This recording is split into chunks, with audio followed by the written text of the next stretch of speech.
आज नेहमीपेक्षा थोड्या वेगळ्या प्रकारचा नाश्ता बनवला आहे. त्यासाठी मी 1 वाटी दलिया घेतला आहे. हा बारीक दलिया आहे. ह्याच्यापेक्षा थोडा जाडसर दलियाही मिळतो. गॅसवर मी कढई गरम करायला ठेवली आणि त्यामध्ये 1 चमचा तेल घातलं. तेल चांगलं गरम झालं की त्यामध्ये अर्धा चमचा चणा डाळ आणि अर्धा चमचा उडीद डाळ घातली.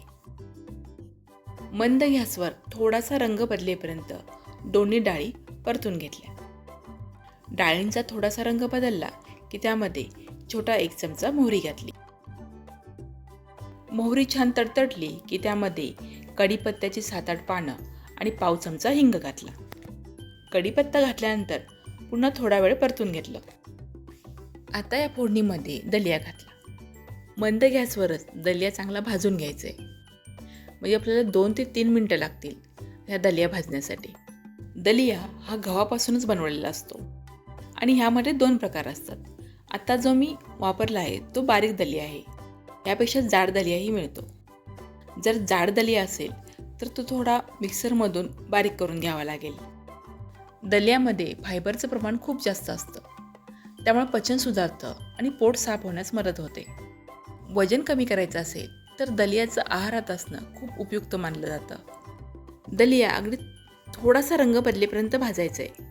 खूप जास्त भाजला तर तो कडक होतो. भाजलेला दलिया मी एका खोलगट भांड्यामध्ये काढून घेतला आणि थोडा वेळ थंड करण्यासाठी ठेवून दिला. दलिया थंड झाला आहे. आता त्यामध्ये चवीनुसार मीठ घातलं. त्याबरोबरच पाव वाटी ताजे मटार घातले. मटारऐवजी गाजर, बारीक चिरलेला कांदा हे घालू शकतो. आता यामध्ये 1 वाटी फेटलेले दही घातलं. 1 वाटी दलिया घेतला होता त्यासाठी 1 वाटी दही लागणार आहे. दही घातल्यानंतर दलियामध्ये ते छान मिसळून घेतलं.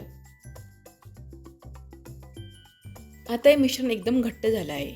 त्यामुळं यामध्ये अर्धी वाटी पाणी घातलं आहे. दही कितपत घट्ट किंवा पातळ आहे यावर पाण्याचं प्रमाण ठरणार आहे. मिश्रण खूप पातळ बनवायचं नाही, थोडंसं घट्टच ठेवायचं आहे. म्हणजे चमच्यातून घेतलं तर ते अलगद खाली पडेल इतपत ते घट्ट असलं पाहिजे. कारण दलिया भिजल्यानंतर ते पाणी शोषून घेणार आणि हे मिश्रण अजून थोडंसं घट्ट होणार आहे. हे मिश्रण तयार झालं की यावर झाकून हे 1 तास बाजूला ठेवून द्यायचं. आता 1 तासानंतर पहा, दलियाने पाणी पूर्णपणे शोषून घेतलं आहे आणि दलिया खूप छान भिजला आहे. आता यामध्ये पुन्हा पाव वाटी पाणी घातलं आणि हे मिश्रण थोडंसं पातळ करून घेतलं आहे. आपल्याला जसं हवं तसं आता हे मिश्रण तयार आहे. आता ह्यामध्ये सगळ्यात शेवटी अर्ध पॅकेट इनो घातला. इनो घातल्यानंतर हे मिश्रण एकदम हलक्या हाताने एकत्र मिसळून घेतलं. या मिश्रणामध्ये इनो घातल्यानंतर ते जास्त वेळ असंच ठेवायचं नाही. त्यामुळे मी इनो घालण्यापूर्वीच इडलीच्या प्लेटना तेल लावून घेतलं होतं आणि गॅसवर इडलीच्या भांड्यामध्ये पाणी गरम करायला ठेवलं.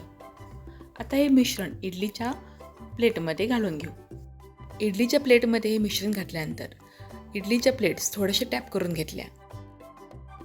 इडली पात्रामधलं पाणी चांगलं उकळलेलं आहे. आता त्यामध्ये ह्या प्लेट ठेवून दिल्या.